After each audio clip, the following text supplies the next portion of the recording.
الأخلاء يومئذ بعضهم لبعض عدو إلا المتقين.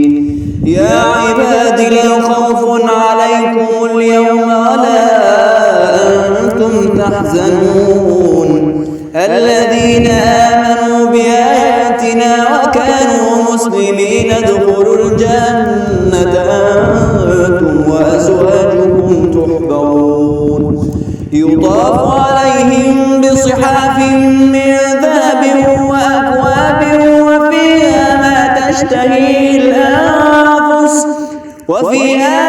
تشتهي الأنفس وتلذ الأعين وأنتم فيها خالدون وتلك الجنة التي أورثتموها بما كنتم تعملون.